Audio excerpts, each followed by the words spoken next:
MIM ఈ స్థానాన్ని కోల్పోయింది. అక్కడ బీజేపీ ఒక ఇండిపెండెంట్ అభ్యర్థికి సపోర్ట్ చేసి అక్కడ ఇండిపెండెంట్ అభ్యర్థిని మున్సిపల్ చైర్మన్గా ఎన్నుకునే దిశగా వెళ్తోంది.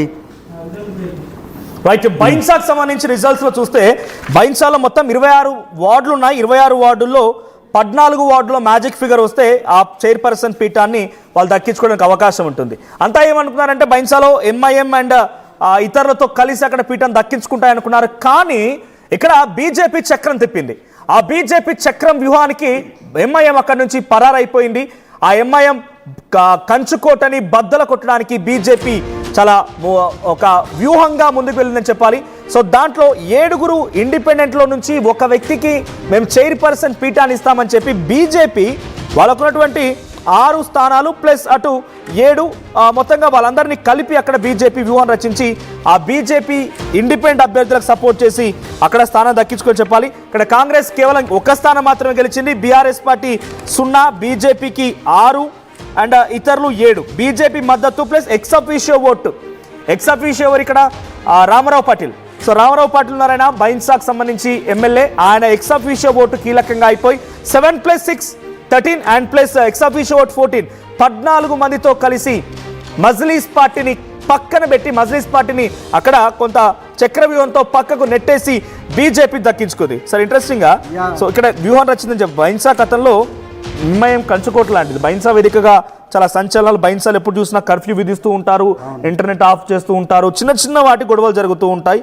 సో ఇప్పుడు బైన్సా మొత్తం బీజేపీ హస్తగతం చేస్తుందని చెప్పాలి. ఎలా చూడాలి సార్ దీన్ని, ఇంత వ్యూహాన్ని? నిజానికి బైన్సా అనేది ఎంఐఎంకి కంచుకోట. అది రిలీజియస్గా మతపరంగా చూసినప్పుడు చాలా సెన్సిటివ్ ఏరియా. మీరు అన్నట్టు చాలా అంటే రెగ్యులర్గా ఈ వినాయక నిమజ్జనం టైంలో అయితే ఎక్కువగా అల్లర్లు జరుగుతూ ఉంటాయి. ఎప్పుడు అక్కడ కర్ఫ్యూ వాతావరణం కనిపిస్తూ ఉంటుంది.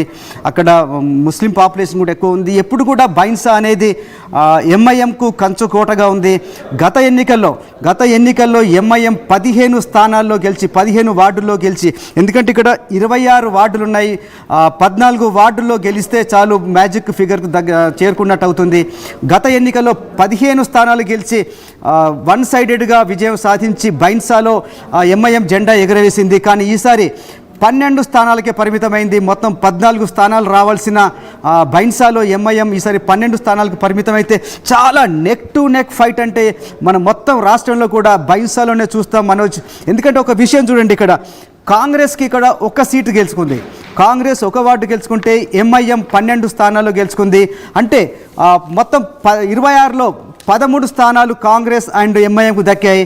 ఇక మిగిలిన 13 వార్డుల్లో బీజేపీ 6 వార్డుల్లో గెలిస్తే ఇతరులు ఇండిపెండెంట్లు 7 స్థానాల్లో గెలిచారు. ఇక్కడ చాలా చాకచక్యంగా ముందు నుంచి కూడా ఎవరైతే ఇండిపెండెంట్లో గెలిచారో వాళ్ళందరినీ బీజేపీ తన వైపు తిప్పుకుంది. తనకున్న 6 + 7 మొత్తం 7 ఇండిపెండెంట్లను కూడా తన వైపు తిప్పుకొని 13 నంబర్తో ఇటు కాంగ్రెస్ ఎంఐఎం కాంబినేషన్ ఒకవైపు అండ్ ఇటు బీజేపీ ఇండిపెండెంట్లు కలిసి 13 మంది ఒకవైపు ఉన్నారు. చాలా నెక్ టు నెక్ ఫైటింగ్లో చివరికి ఎక్స్-అఫీషియో ఓటు బీజేపీకి చెందిన ఎమ్మెల్యే రామారావు పటేల్ ఓటుతో వాళ్ళు ఎప్పటి నుంచో కలగంటున్నారు, ఎంఐఎం జెండా ఎగరనీయకూడదు, ఎంఐఎంని బైన్సాలో గెలవనీయకూడదు.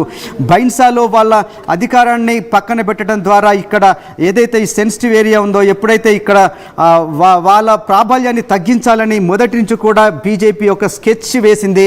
అందులో భాగంగానే చాలామంది ఇండిపెండెంట్లను కూడా ముందు నుంచి వాళ్ళకి కావాల్సినంత కొంత ఆర్థికంగా కూడా సపోర్ట్ చేస్తూ వచ్చింది. అక్కడ స్థానికంగా తమ అభ్యర్థులకు ఓటు వేయని వాళ్ళు ఎవరైనా బీజేపీకి వేయకపోతే ఇండిపెండెంట్ అభ్యర్థులు వేయమని కూడా అక్కడ స్థానికంగా ప్రచారం చేస్తూ వచ్చారు. అదేవిధంగా 7 ఇండిపెండెంట్లని, నిజానికి కాంగ్రెస్ అధికారాల పక్షంలో ఉంది, 1-2 ఇండిపెండెంట్లని తమ వైపు తిప్పుకోవడం పెద్ద కష్టం కాదు.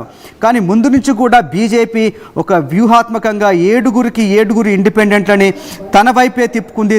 ఒక రకంగా చెప్పంటే తన గుప్పిట్లోనే పెట్టుకొని ఈక్వల్ 13 సంఖ్యతో నెక్ టు నెక్ ఫైటింగ్లో చివరికి ఒక ఎక్స్-అఫీషియో సభ్యుడు ఓటుతో అక్కడ బీజేపీ విజయకేతనం ఎగరవేసిందని చెప్పాలి. మొత్తానికి తన కళ బైన్సాలో ఎంఐఎంను అధికారం నుంచి తొలగించాలి, అధికారానికి దూరం చేయాలి.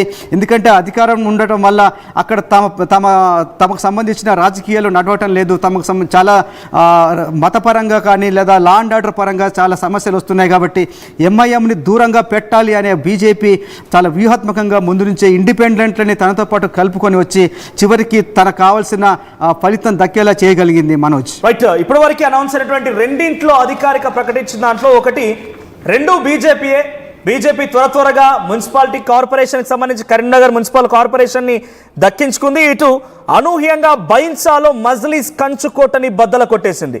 మజ్లీస్ పార్టీని అక్కడి నుంచి చక్రవ్యూహంతో తిప్పికొట్టి ఇండిపెండెంట్లో ఒక అభ్యర్థిని తీసుకొని మేయర్ చైర్పర్సన్ చేసి బీజేపీ డిప్యూటీ చైర్పర్సన్ తీసుకొని ఎలాగైనా సరే ఎంఐఎంని ఇక్కడ నుంచి పారద్రోరాలి అనేటువంటి ఒక వ్యూహంతో ముందుకు వెళ్ళింది. ఇప్పుడు నిజామాబాద్లో ఎంఐఎం అండ్ కాంగ్రెస్ కలిసి పీఠాన్ని ఏర్పాటు చేయబోతున్నాయి. అక్కడ కూడా బీజేపీ ఏదైనా కొత్త వ్యూహాన్ని రచించబోతుందా? ధర్మపురి అరవింద్ మేము వద్దు ప్రతిపక్షంలో ఉంటామని చెప్పి స్ట్రాటజికల్గా ఆయన ఒక మూవ్ వేసి దక్కించుకోబోతున్నారు. చూడాలి ఏం జరుగుతుందో.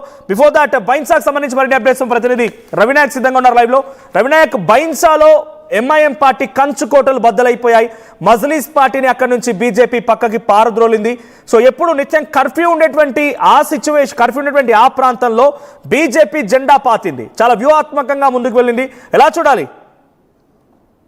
ఎస్ మనోజ్, మనం ముందు నుంచే చెప్తున్నాం. ఆర్టీవీ 24 గంటల ముందు కూడా చెప్పింది ఎవరు చైర్మన్ అక్కడ కాబోతున్నారు, చైర్మన్ ఎవరు కైవసం చేసుకోబోతున్నారు అనే అంశం చెప్పాము. అయితే ప్రధానంగా ఇక్కడ ఒక ముఖ్యమైన అంశం చెప్పాలి. గతంలో కూడా ఆర్టీవీ చాలా స్పష్టంగా కొన్ని ప్రధానమైన అంశాలు చెప్పడం జరిగింది. జై శ్రీరామ్ నినాదం ఇక్కడ వర్కౌట్ కాలేదు. ఎంఐఎం సభలు ఇక్కడ అసలు పేరుకే కనబడలేదు. ఏ సభలు పెట్టినా ఏ సమావేశాలు పెట్టినా చాలా క్లియర్ గా ప్రజలు చైతన్యవంతులు అయ్యారని మనం ముందే చెప్పాం. ఇప్పుడు కూడా అదే పరిస్థితి. చాలా క్లియర్ గా దత్తాత్రేయని ఆడ నేరుగా చైర్మన్ చేసిన పరిస్థితి, చైర్మన్ స్థానంలో కూర్చున్న పరిస్థితి కనబడింది. ఎవరైతే వైస్ చైర్మన్ గా ఇప్పుడు ఉన్న వ్యక్తి ఉన్నారో అతను ముందుగానే మజ్లీస్ పార్టీలోకి వెళ్ళి బయటకు వచ్చేసిండు, రాజీనామా చేశారు.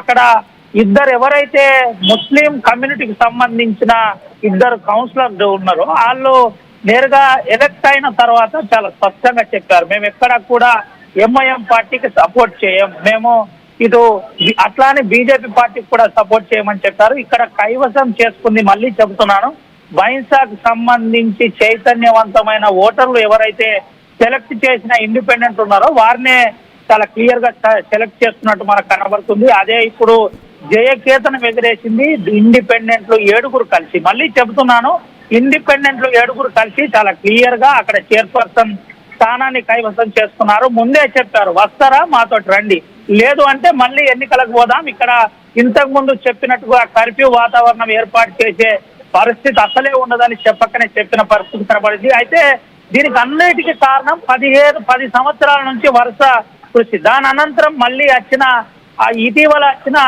ఆఫీసర్లు ఎవరైతే ఉన్నారో నేరుగా వెళ్ళడం, ఆ ప్రాంతాల్లో వరుసగా కార్యక్రమాలు చేయడం, వరుసగా పోలీస్ కార్యక్రమాలు చేయడం, నేరుగా ప్రజలతో కనెక్టివిటీ కావడం, ప్రజలకు సంబంధించిన అంశాల్లో అవగాహన కల్పించడం, దీంట్లో కొంత పోలీసుల పాత్ర కూడా చాలా కీలకంగా మారిందని చెప్పుకోవచ్చు. ఎందుకంటే ఎవరు కూడా